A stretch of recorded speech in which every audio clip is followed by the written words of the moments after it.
Good morning, Breakfast Clubbers. Today I have an opportunity to introduce to you Peter Winkler. Peter Winkler is a London native who has spent most of his time in the United States and a majority of that in the Bay Area. Peter is an avid outdoorsman and he frequently camps out. He spent some 25 days in his sleeping bag in 2020. Several years ago, Peter added several other sporting careers: swimming, road racing, bicycles, canoeing, triathlon, when he decided to take on thru-hiking, long-distance backpacking. He regularly trains in the hills of Marin County, alone or with his hiking group. He prefers hiking in the Sierras or in Death Valley. Mr. Winkler practices law in Tiburon, focusing on business formation, contracts, and real estate. It is my absolute pleasure to introduce to you today Mr. Peter Winkler.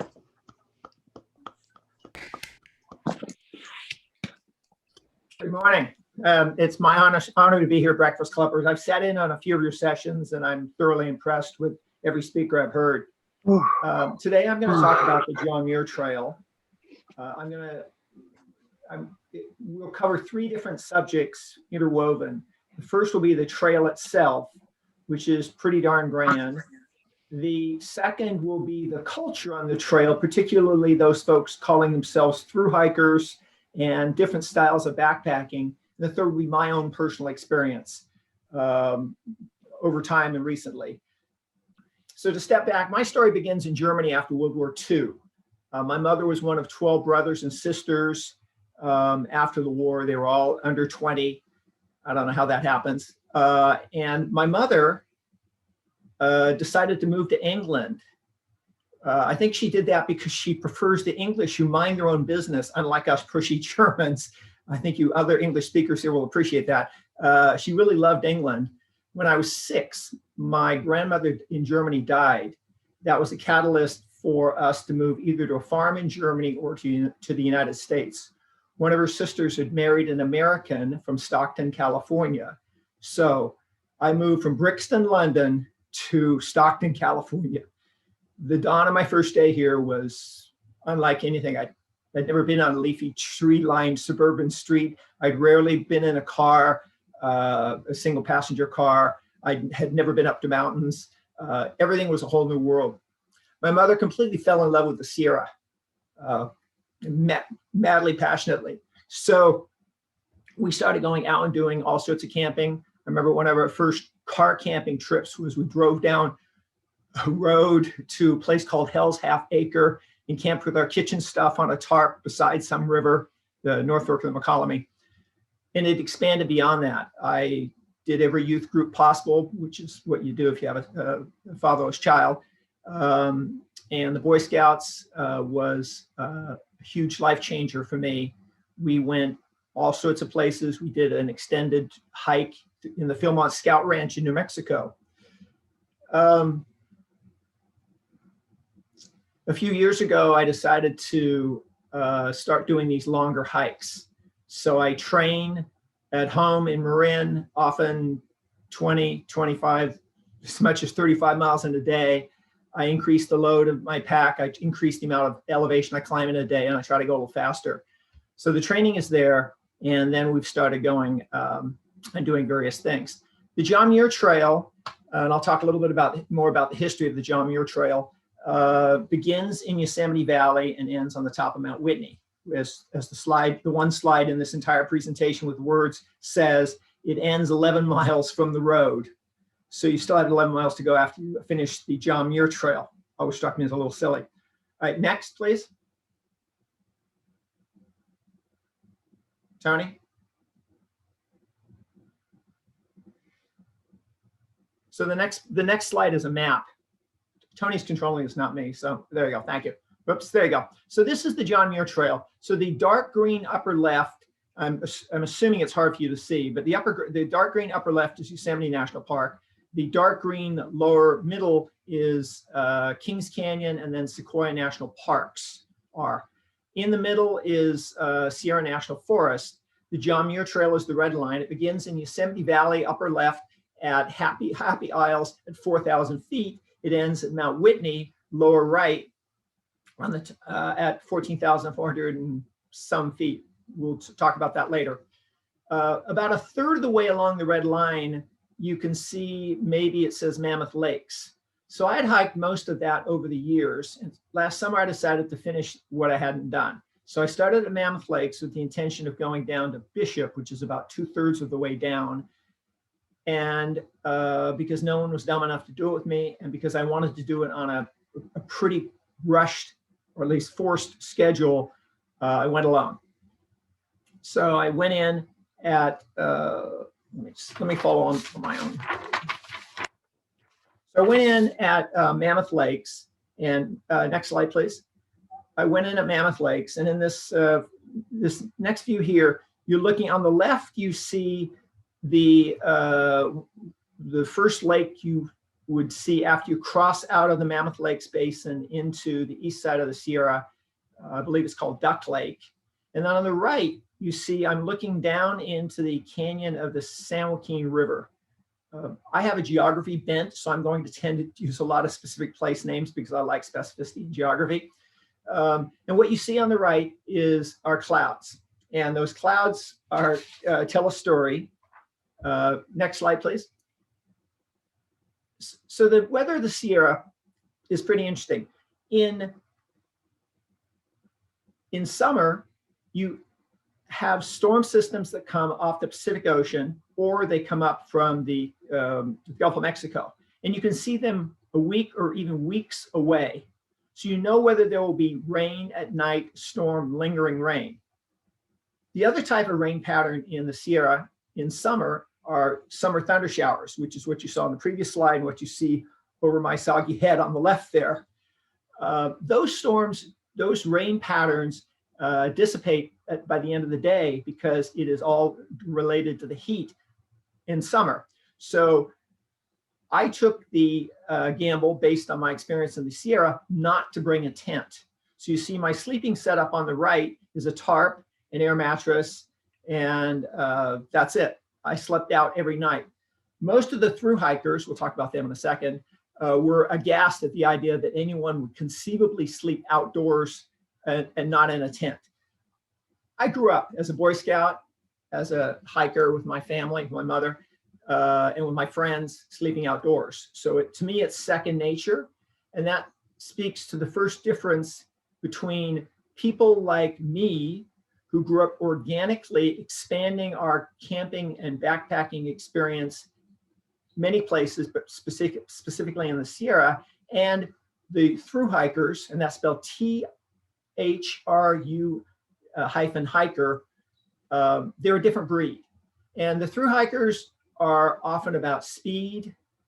They often don't really see know what they're seeing. They just walk through it very fast because in the most extreme cases, they have a goal to hike from Mexico to Canada, 3,000 miles in under 4 months, which sounds like a lot of time, but it requires 10 to 15 mile days back to back with periodic 0 days, which means they sit and do nothing, or they leave the trail for food and a shower.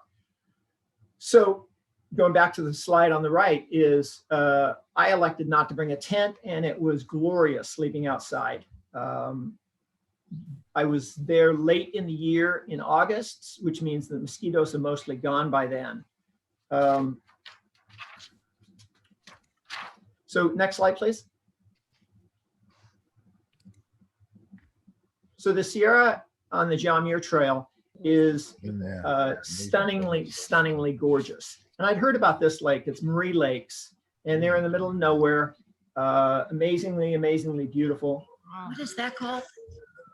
3 Lakes? No, Marie, M-A-R-I-E Lakes. And it is in northern Kings Canyon National Park, south of Yosemite. And as gorgeous as these lakes are, amazingly enough, there's a whole series of lake after lake after lake like this. I would say I never saw an ugly lake up there. So a little bit of extra background on the trail. The trail was first hiked by a group of outdoorsmen and naturalists in the 1800s. The first hikers did it in 1906, the 28 days from Yosemite Valley to Mount Whitney. And they fished a route, not a trail, because much of the trail hadn't been built. The last portion of the trail, you'll see a picture of it later on, was built in 1970s, I believe. So they were hiking a route for many years without actually having a trail. Next, please.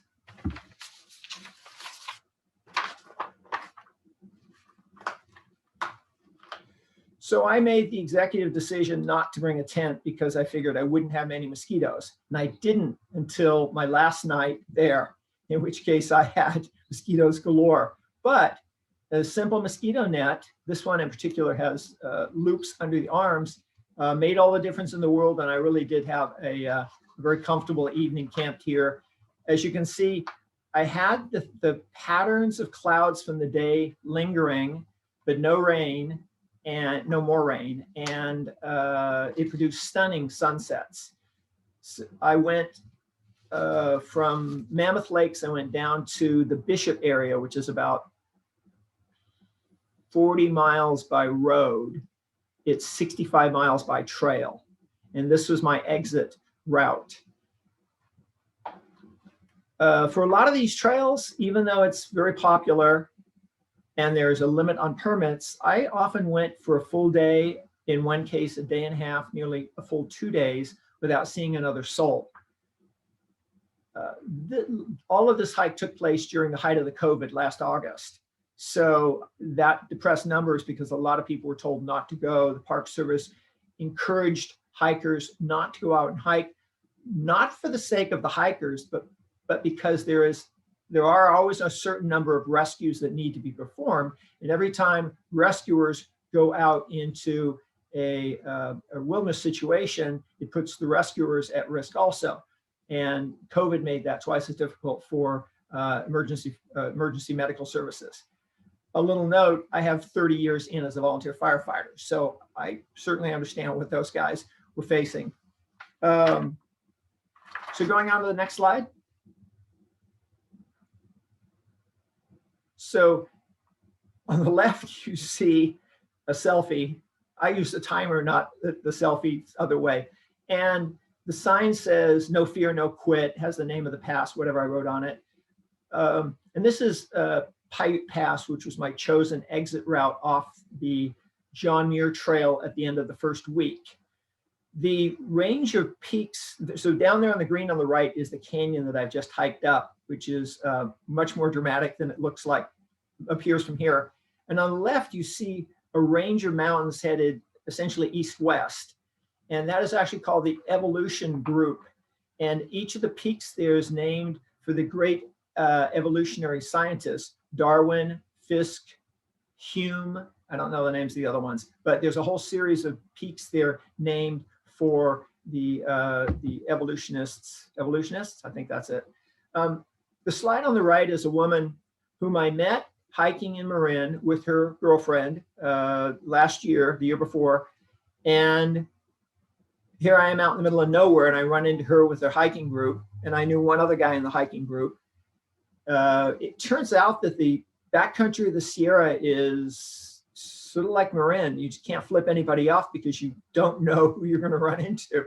It's very local. On Mount Whitney last year and on Mount Whitney this year, my daughter ran into several of her friends from high school at Tam High here in Mill Valley. So it's a very friendly place when you're out in the backcountry, even on a COVID year. Next slide, please. So because I broke my week hikes up into separate weeks in order to come back and work, I spent the night before and the night after each of these hikes down along Highway 395 in the Owens Valley. So the green to the left is what remains of the Owens River after the Great Water Wars with Los Angeles. So you may have seen the movie Chinatown. I think there are a couple of other movies that deal with the water wars out there. The result is what used to be fertile farmland is now mostly desert and with the trickle of a river here. But I found a little place on this bluff, you can see on the right, to camp. It was at the height of the fires now. So not only was I dodging COVID restrictions, but we're at the height of the fire season. And sometimes I would have smoke blowing up from the south, sometimes coming up from the north. This looked pretty daunting, the one on the right. The only bit of good news in the picture on the right is that my starting point for hiking the next day is way up to the north there, where it appears to be clearer. So I was a little optimistic at this point. I was highly optimistic and was able to go ahead, park my car, and go. Next slide, please. So I came in roughly where I'd come out before, which is near Bishop, and I came in over South Pass, or it's Bishop Pass at South Lake. You hike up a trail past a whole series of stunningly beautiful lakes. You'll notice I have no weather during this trip, no midday thunder shower type weather. When I reached the pass, I had two choices. If you look more or less straight ahead, you can see that canyon down there. I'd follow the trail and then drop down over that edge there into a deep canyon there. That's LeConte Canyon. There's a ranger station there. From there, the John Muir Trail would take a left turn and come back up to around this ridge, this intermediate ridge on the left, and would come back up something called the Golden Staircase. So from where I'm standing, I would do some 2,000 or 2,500 vertical feet of descent, only to turn around and come right back up. Well, I'm too thrifty for that, and I really outsmarted everybody here. So instead of going down, I contoured cross-country left along the basin here. So this is Doozy Basin, and there's another one on the next crossing the ridge called Palisade Basin. Years ago, in 1982 to be precise, Steve Roper and another guy wrote a book called The High Sierra Route. What they did was they charted a route, not a trail, that parallels the John Muir Trail in the High Sierra. It's pretty rough. And I've done a number of parts of that from the southern end of Yosemite, which is Donahue Pass, all the way down to Mammoth. Instead of doing the trail, I did the High Sierra route and climbed Mount Ritter along the way, 13,000 feet. So I felt pretty comfortable taking the high route, going left instead of going down and back up. Next slide, please. So this is my campsite. That's Thunderbolt Peak on the left there. So a few things here. It turned out to be a lot rougher than I remembered. And you can see the blood on my legs there. That was only the start. By the next day, I was a bloody mess, literally. That's not my English literalism, figuratism. So anyway, I was a complete mess. And that one lower, the right side of my left leg is actually a pretty good sized bruise. So I was kind of pretty well banged up, and I was way behind schedule, but I was having a great time. So it was a struggle to figure out what we're doing here. In the picture on the left, you see on the right, the giant plastic canister. So that is called a bear canister. It's about 20 inches high, maybe. It neatly fits crossways in a backpack, and it is required by law for all food and smelly items like toothpaste or whatever else you have in American national parks, at least Yosemite and Kings Canyon, Sequoia. So you have to carry a bear canister, and you have to put your stuff in it. There's a saying that the Park Service uses: a fed bear is a dead bear, meaning once a bear starts eating human food, chances are the Park Service will have to kill the bear. So if you have an incident with bear, if your car is broken into in Yosemite because you've left food in it or anything, the Park Service will find the heck out of you.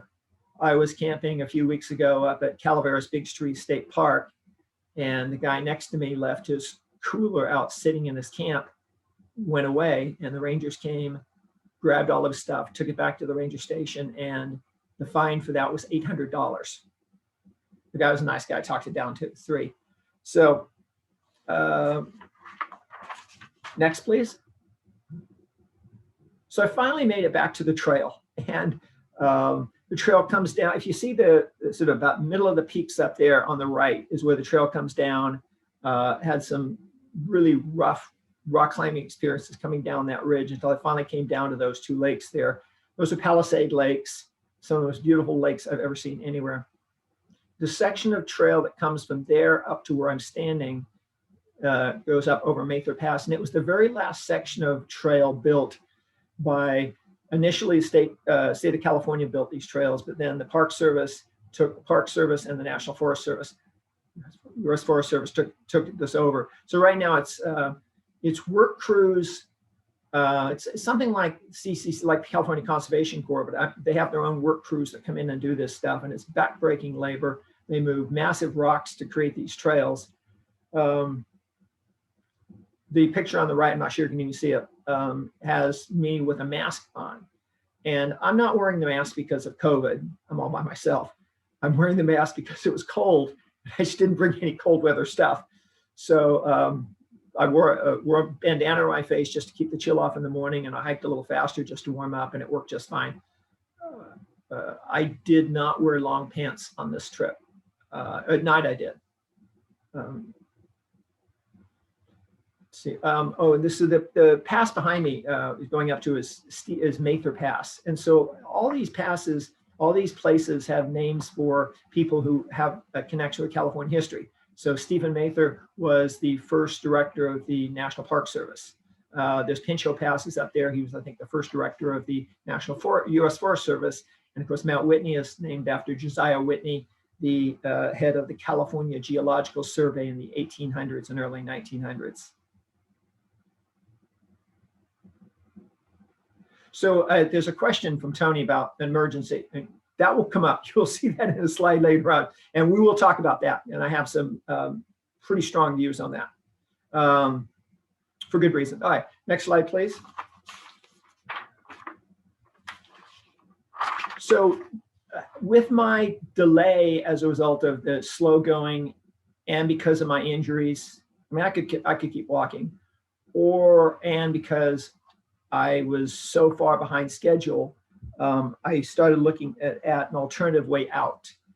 The schedule had to do with the fact that I had also picked up 4 one-day permits for my daughters to come up from LA and meet me on the top of Mount Whitney. We're going to rendezvous on Mount Whitney. I'd come up from the west, they'd come up from the east. Brilliant plan, but with my adventures cross country, I was a day and a half behind schedule. I would have had to do back-to-back 25-mile days. And that just seemed really foolish. So I decided to take an exit. And you see the sign upper right says Taboos Trail. Interestingly enough, they didn't close the trail up to the pass, only the other side you needed to exit to the east. The sign to the left says Mather and Pinchot Pass, 4 miles respectively, but those aren't exit passes. The nearest exits for me would have been 35 to 40 miles of hiking. So Taboos Pass was my one choice. So I'll show you that in a second. But then the sign lower left, I'd seen it for a few years. So Lieutenant Kraft has been gone for at least 3 years. The reason why this sign is structured the way it is, they show his equipment on the lower portion of the poster in the hopes that if someone finds any of that, it will give a clue as to what happened to the lieutenant. He took off, and I believe he was cross country doing the high route that I did in winter, which probably makes it easier because you don't have to rock climb. All you have to do is ski or snowshoe, whatever you're doing. But he disappeared completely. So again, going back to Tony's question, there are a lot of things that can go wrong out there. So one of the things I did after this, I bought, and I'm just going to bring it out to show you. I bought a little device. It's total maybe 2.5 inches long. It's called a Garmin Inreach Mini. You don't need cell service or data, anything. All you need is line of sight to a satellite. I think, like so many GPS devices, it probably takes at least 2, maybe 3 satellites in order to triangulate where you are, but it doesn't, but it works in pretty much all conditions. And it has a little door, I guess you'd call it, on the side, and you press that button for 30 seconds and it sends out a GPS signal to a control center that is a worldwide center, and they pinpoint your position. If you're in a position to, you can tell them what the nature of the emergency is. If you're not, they'll still send the cavalry out for you. It links to your cell phone, so you can actually type out a message giving details to EMS, Emergency Medical Services. But if you can't, then they still have the ping from you that you're there and you have an emergency. So I now carry that device. Next, please. So up at the far left there, you see Taboos Pass. And now I'm on the closed portion of the trail on the left. And all the rocks you see is all there is on this side of the mountain. It is one giant, massive, massive rock pile. There was not a place anywhere I could possibly think of to sleep. And someone at a huge amount of effort had leveled out this spot here, right next to a creek on the left there. So thank goodness I had a place to spend the night there. That worked. On the right, you can see why they closed the trail. They had a massive fire that burned both sides of the canyon, even places where the trees looked like they were quite well spread apart. It burned. It burned all the. It even burned through the riparian habitat. So the especially green growth in the stream, and it's a stream that flows all year. At the very bottom there on the right, even that vegetation burned extensively, not completely. So it was a very hot fire, I assume fanned by hot winds coming up from the desert. That is a volcanic cone, yes. I believe it's called red cone. And it was my marker as I was heading out of here because it became a landmark for me in a lot of ways. So the trail wasn't that bad, even though it was closed. I saw one set of footprints going my way, and I saw them over and over again, all the way down. Other than that, I didn't see a single person for more than 24 hours. So from the time I left the John Muir Trail back to those fancy signs until I reached all the way down to the bottom, not a soul. Next, please. So the notch in the upper left is Taboos Pass. And what I've hiked down is to the base of the hills there where it forms a V notch above those trees. That was the next big surprise. I reached the end of the trail. There were a couple cars parked, and now I had 5 miles across the desert to Highway 395 to try to hitchhike back down to my car. So I got really, really lucky. I walked 2 or 3 miles, and then some guy, a hunter, came by and gave me a lift out to the highway. So I'm here on the highway here, and I've actually stopped and taken pictures of this intersection several times. I've been past there probably 8 times in the last year since then. But there's nothing at this intersection at all. There's not a tree. There's not even a place there's not a rock to sit on. There's absolutely nothing. So I put my pack on the side and had to kind of stand out towards the road with my thumb out, trying to catch a ride. As many of you know, Highway 395 going up the east side of the Sierra to Mammoth Lakes and to Reno is an extension of Los Angeles. So it's the SUVs, Audis, Teslas, BMWs, Mercedes, all cruising by me at 80 miles an hour without a blink. So I stood there for about 2 hours, and I was running out of water. It was 95 degrees, might have been 100 degrees. Really had no place to go. So I thought if I sat there for too long, I'd have to call 911. So finally a guy in a van stopped, Mark from Kernville, stopped and gave me a ride and said, I've been in your position. The guy took me down to my car and met up with my daughters. And then the next day we set out and went up Mount Whitney. Next, please. So partway up Mount Whitney, we passed a gentleman who was hiking pretty slowly. His name is John. He's a molecular biologist from UC Santa Cruz. And we stopped at trail camp for a bit of a rest and lunch and to purify some water. The blue on the left is my older daughter. The blue in the middle is my younger daughter. The purple on the right is John's daughter, Annika, who was was going on her own, and so we invited her to join our little family. So we really had a really pleasant family group. All three of them are amazingly tough, intelligent women that made my day completely. So this is us on top. We have another one of those silly white signs that we made. On the right, Brigitte is holding one of the signs that is up on Mount Whitney. That's an etched sign. There are a bunch of them up there. Everybody poses and poses and poses. So that was the culmination of my second week in the Sierra last year. Next, please. So the part that I hadn't been able to do last year, we decided to finish this year. So we came in on a pass called Kearsarge Pass, Kearsage Pass, south of Taboos, but north of Mount Whitney.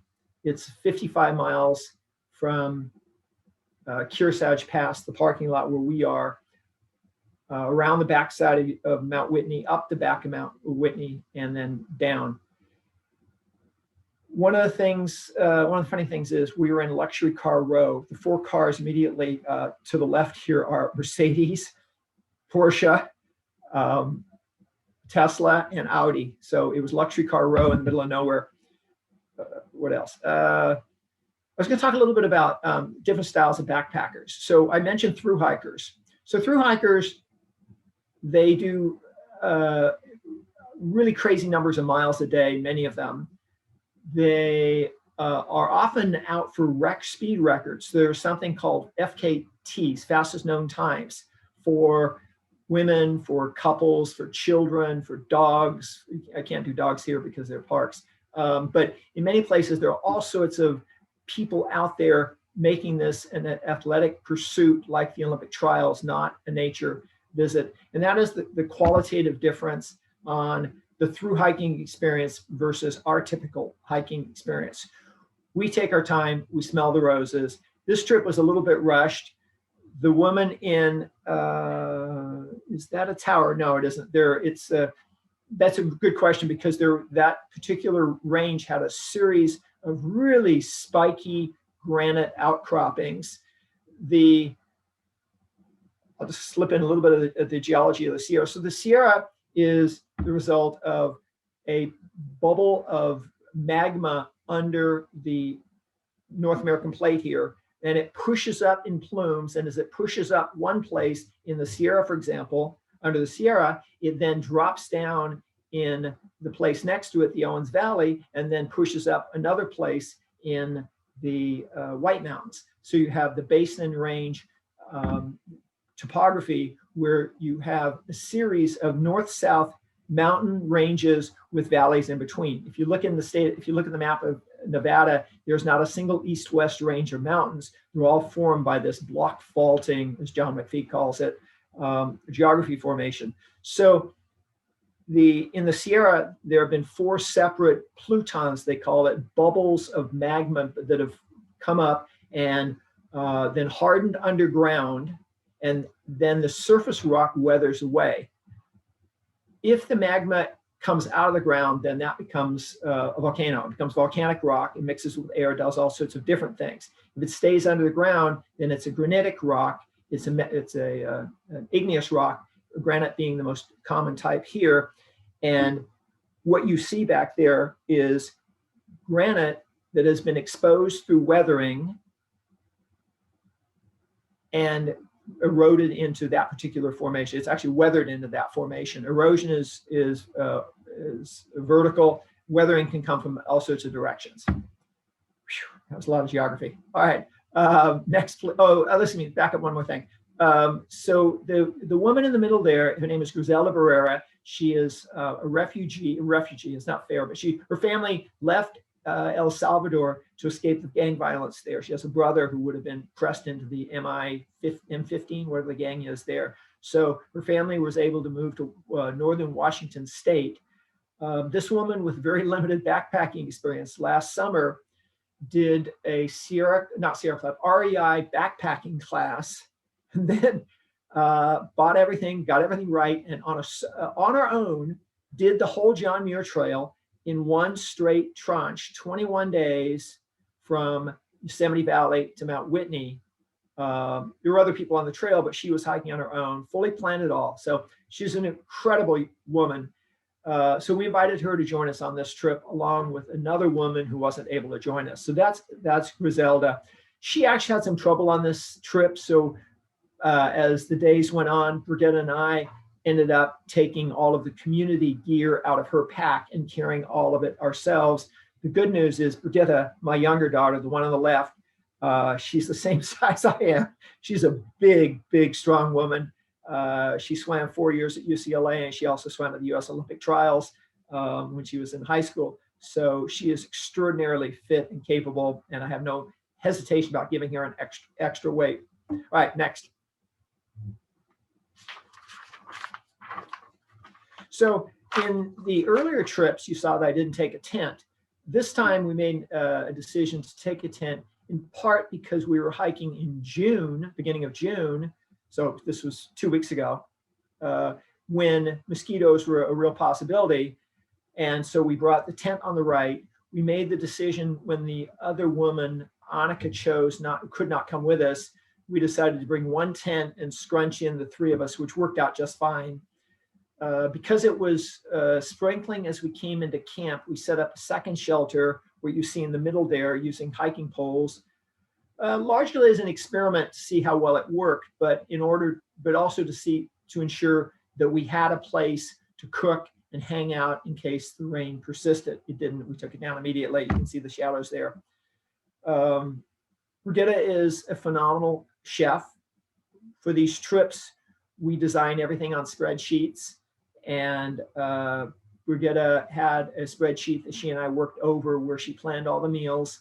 She is vegetarian for the most part, and vegan, vegetarian always, and vegan when she can be. So all of our food on this trip was vegan. Yeah, there was not a bit of anything that wasn't vegan on this trip. And we actually cooked meals. And so that would be one qualitative difference between us and the thru-hikers. The thru-hikers don't cook meals. They buy their stuff in plastic pouches from REI or wherever else, and they boil water and they pour boiling water in it. They stir it up, they let it sit, and then they eat that stuff. The first time I went out and met Whitney, I did a thru hike, the High Sierra Trail, which goes from Mount Whitney, or from the Whitney Portals, or up Mount Whitney all the way across the Sierra over to Giant Forest in Sequoia National Park. My roommate at Cal, Paul Rogers, and I had bought freeze-dried food, and the first night at Crabtree Meadow, we added our boiling water to that freeze-dried food, took a bite and said, "Oh my goodness, this tastes so good." By the last bite, we were hating life. So one good bite, yes. By the end of that, it's not great. So we don't do freeze-dried food. We do real food. And for the first night here, we actually had fresh vegetables that we sauteed and added in some other ingredients. Couscous is such an easy add to anything. It doesn't take any cooking time, and it provides a lot of calories and protein. Protein is another little subject that I won't spend a lot of time on, but America was convinced that fat was the great evil by the sugar industry. And it turns out the sugar is the greater evil in our lives. Well, we have also the same kind of myth going on with protein. This is off topic, I know, because we don't need as much protein as the meat industry has told us we do. And you can obtain all the protein you need from non-meat sources with maybe a little bit of supplement. So that said, we had an incredible vegan menu on this trip, courtesy of the Grand Chef there. All right, next.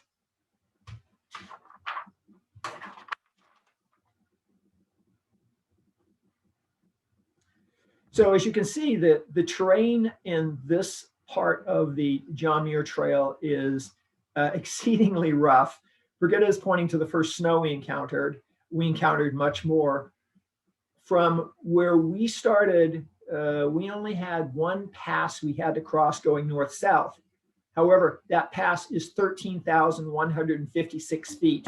So to put that in perspective, I think Donner Pass is 7,000 feet.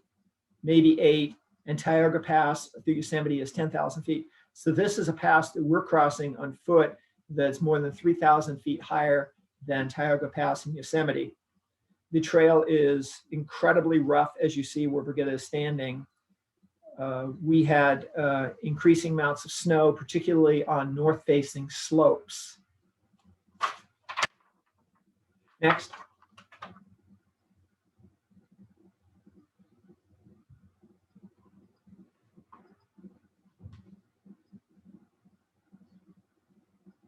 There. So this is one of hundreds of lakes in the High Sierra. I don't remember the name of this lake, but there's one after another. And you can see it was cold enough and high enough that ice remained on the surface of this lake. So one thing I didn't mention earlier, but it kind of comes up, is what do we do for water? So I'm pretty sure you can drink this water and not have any untoward effect. But the danger in the Sierra is a bacteria called Giardia. There are just about no viruses here, and the chance of it is extraordinarily low. Even Giardia is remote and unlikely in a place like this, but it can happen. And Giardia, of course, is the result almost exclusively of human contamination. So what we do for that is we filter our water. Our filter method of choice is something called a SteriPen. It's a little, actually I have one somewhere here. It's a little wand about 6-7 inches long. You stick it in the bottle of water that you want to purify, press a button, and it's UVC light, the same as the UVC that was being used in offices and hospitals to kill the COVID virus. Well, we have a portable version of that to kill everything in our water supply. Unfortunately, I didn't check the batteries on it. The batteries died after a day and a half. So we went to plan B, which was a handheld pump, which works really well. It's slow, but you're able to drink the water immediately. It's great. And our tertiary system for water purification were water tablets, which work great. They're easy. You toss the tablet in the bottle, wait 30 minutes, and now you have perfectly drinkable water. If the water is especially dirty, you might use 2 tablets, but that does not happen up here in the Sierra. So going on to the next page.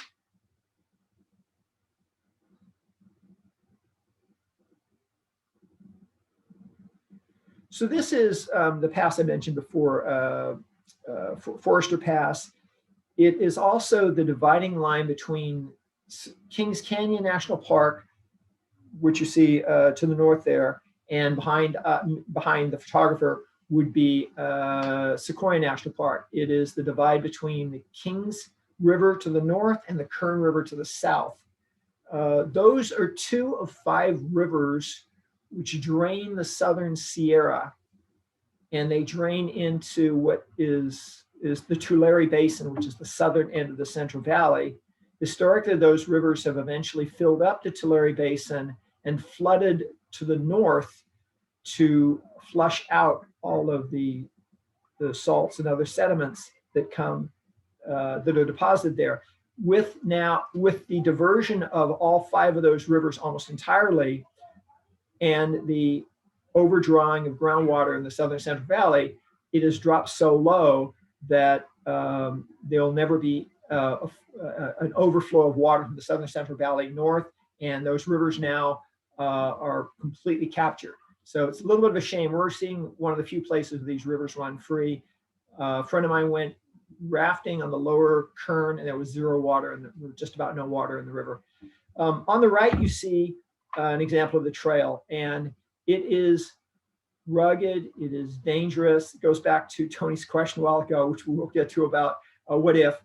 And you just have to be very careful. We had what we call yak tracks or spikes. They're like crampons, but they're not fully structured crampons. They're just grippers that grip on the bottom of that are attached to your boots that give you a tremendous amount of grip on snow or ice. So we wore our yak tracks when we had to cross ice fields. We also had hiking poles.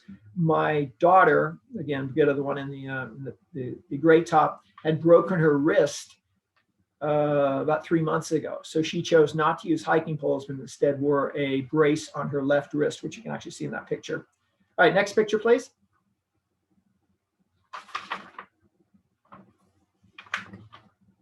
So where we were standing a moment ago, this is the view in the other direction on the left there. It's one of the most overwhelmingly beautiful views you'll ever see. And you also can see that the trail here is incredibly steep, and within a few miles drops all the way down to the very bottom there where you see. So it drops very steeply. It's a safe, easy trail, much safer than the one that we had just come up. The slide on the right is once we've gone all the way down to those lakes there on the left. This is looking back at Forrester Pass. And the thing you might say is it just doesn't look so intimidating from here, but it really is an amazingly daunting, difficult hike. We had actually, you can see the shadows that are forming here. We really knew how to, we really had to get going because it was late enough. So we had to reach the trees at the upper left-hand portion of the photo on the left. So we had some long hiking to do, and we really picked up the pace to make it there so we didn't do everything in the dark. Next, please. So this is our last night camping. We're at right below Mount Whitney. I believe there's a view of Mount Whitney in the next slide. But so you'll see, instead of using a stove that only boils hot water to put in a plastic bag that you mix up and enjoy the first bite, not the rest, we brought real food. So what you see there is she brought a mixture of dried mushrooms. We soaked them for an hour. Then she brought a Japanese soup base, dried tofu and seaweed, and a few other magic ingredients, and made the most incredible stew you could imagine. It was a wonderful meal. You could serve this in any restaurant and everyone would be happy. So that's the difference between us and the thru hikers who are instant food people. You also see the cooking setup on the left there. You can see just by her left foot is the canister for the stove. The stove sits apart from the canister, has a wire cable that goes to the stove under the pot there. What that does is it allows you to use a bigger pot, allows you to cook as opposed to simply boiling water. Again, it's a different style and mentality of camping than the thru hikers do. It's how we've grown up, me and my daughter here and my other daughter. So let's see. All right, next slide. So that is the backside of Mount Whitney from where we were camped. And of course, it doesn't look especially daunting, but there, in fact, it actually looks doable from this side, from my perspective. It turns out it's a challenge. The slide on the right is the morning view of the range directly south of us. And it might be called the Humboldt Range, and this little intermediate range with a little bit of snow on it. Behind that is a second set of lakes. So it's a grand area, and you could just stay there and enjoy. Unfortunately, we did put ourselves on a little bit of a schedule, so we had to keep moving. All right, next page, please. So the last pictures you see were taken almost dead center in the middle of this picture where you see Guitar Lake. That's the name and that's the shape. On the right side of Guitar Lake is a little bit of a green patch comes down to the lake. That's where we were camped. So we were looking in some of those slides up to the right at Mount Whitney and others to the left up to the range on the left. Guitar Lake is a landmark for everybody because when you go up Mount Whitney, it is ever present and you see it, but don't usually have the pleasure of going down there. All right, next slide. So this is up on the summit, and it's my fourth or fifth time up there. It's Brigitta's third, and there is this plaque up there that you see in the present slide. And a couple of things you'll notice here is, stay on the slide, it's fine. But on the other slide, you'll see all the people up there. I mean, this, as I said, it's my fifth time. it's usually 2 or 3 people. There were at least 25, 30, maybe 40 people there. Could have been more. And people left and came nonstop. It was really quite the social scene up there. People were very friendly. For better or for worse, no one was masking. We're all vaccinated, so we're fine with that. But no one was masking. Then let's see. So go back one.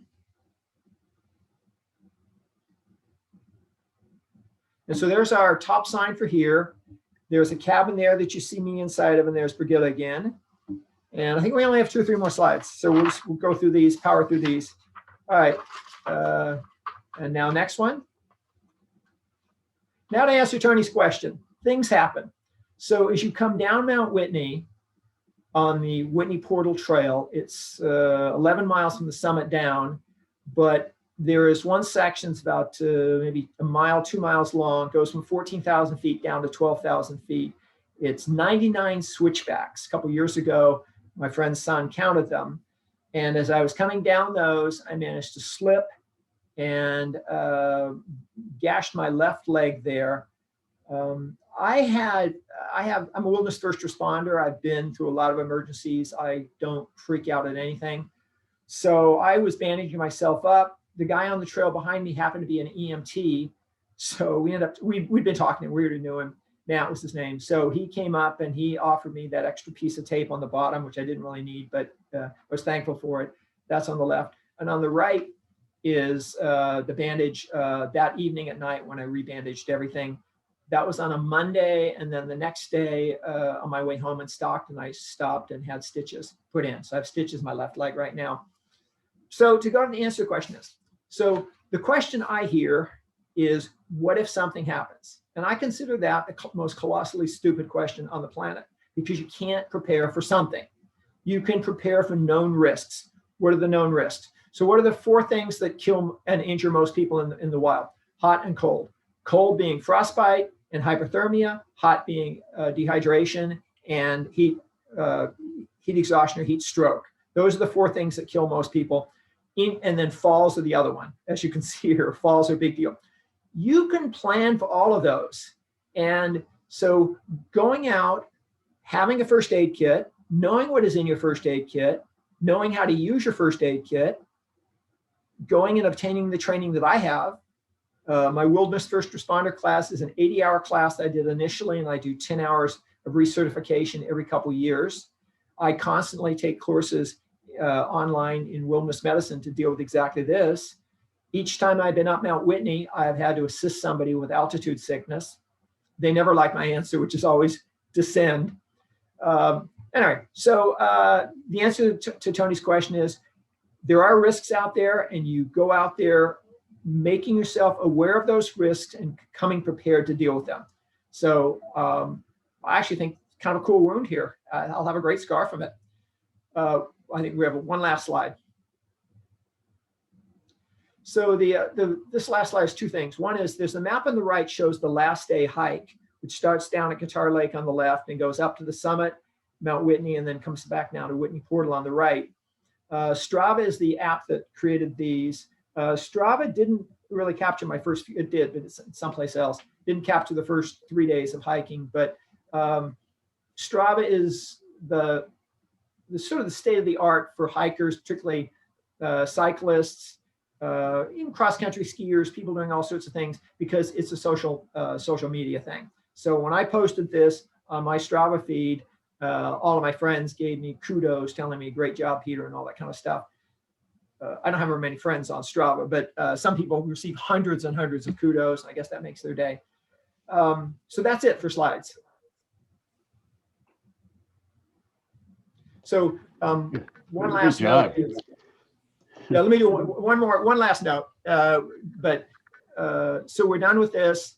And at one point, my daughter Brigida, who was with us, said, mentioned something about climbing Mount Whitney as a family tradition.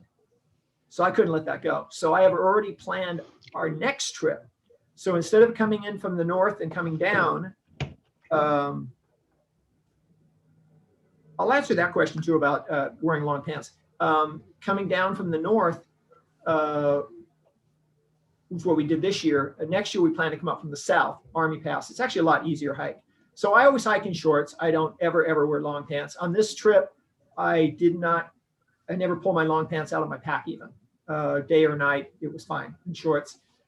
You wear long pants and you fall, same cut, same thing. I would have still cut my leg open. Instead, I would have had a torn pair of jeans. So the better answer for me would be to be more careful and not fall, because I'm going to have to take care of myself one way or another. I just don't like long pants. So that's a real preference for me. I find that long pants hinder me in many ways. Craig, I know you need to actually wrap this up, but one more story. So cheetahs are the fastest land mammal on Earth. Yet a cheetah can only run a little ways. Why? Because it overheats. I see people hiking up mountains, stopping and huffing and puffing. And I think a large part of what they're huffing and puffing about is that they're over wearing too much clothing. Oh, congratulations, Betty. So they're overdressed. So I underdress and I let my body take care of itself. Occasionally I do dumb things like fall, but for the most part, it makes more sense for me to dissipate heat effectively. All right, questions? Well, before we jump into questions, I'm going to need to end the recording here briefly because people are going to be cutting out. So why don't we have one question from Bert, and then I'll go ahead and end the recording. In the meantime, I just wanted to thank you, Peter, for what a fantastic presentation today. I mean, it was engaging, you know. You were like the real warrior, the wounded warrior. So Bert, you had a question. Why don't you go ahead? Yeah. Hi, Peter. I was born in Washington State and grew up in Grants Pass, Oregon. I did a lot of backpacking. I've been up over Mount Whitney from the Sequoia National Park down the Kern and then up the Kern over and down. Wonderful pictures, reminded me a lot of that. These days, I'm doing most of my hiking in the northern Pacific Crest area, up around Dunsmuir and that, and Castle Craigs. The concern that I have these days, and by the way, I do almost exactly the same habits you do in terms of cooking and all that. So I just pretty much endorse everything that you said. It's really the best way to go. Don't buy the pre-wrapped foods by any means. Cook yourself, vegetarian. Anyway, lately though, there's a problem that I'm concerned about. Is when I'm backpacking up there, we're seeing fires, a lot of fires up in Northern California. And you've mentioned the fires. That's the thing. That and the fact that a lot of the creeks seem to have dried up, over the last 5 years or so. Those are the two biggest problems I'm facing these days. Do you have any comments about that? Because I'm a little bit concerned about being way out there. I go with one or two other good friends who backpack the same way, and I'm again concerned about getting out there. Not even so much of the fact that of needing to be rescued, but needing to have the resources that are taken to get people out of there when they're during the fire season. So, what are your comments? Well, that's actually a great observation, because it's the same with the COVID problem last summer as it is with the fire season. Is when emergency services are stretched thin trying to fight fires across the state, and you go ahead, you being someone like me, does something foolish and requires a rescue in the backcountry, then you've added a burden on them they don't need. And so it is incumbent on people like me to make sure that you're as self-sufficient, you make good decisions as possible. I consider my fall the other day an incredibly boneheaded move, and I've rethought how that happened a million times, and I can't let that happen again, because I was lucky my daughter was there. I was lucky that it wasn't so bad, but next time, there won't be a next time. So the answer is, as far as the fires go, I dodged fires. There was a big fire to the south of Mount Whitney, which is kind of what drove me out of my second week in the Sierra. When I came out Taboos Pass, I could see the smoke to the south of me. So it was really about dodging fires, and I was incredibly lucky that I was able to find windows between fires. But I think, to your point, There may be times this summer, which will probably be the worst fire season we ever imagined, that no one will be able to go backpacking in the Sierra because of smoke and because of not only ongoing fires, but potential fire danger.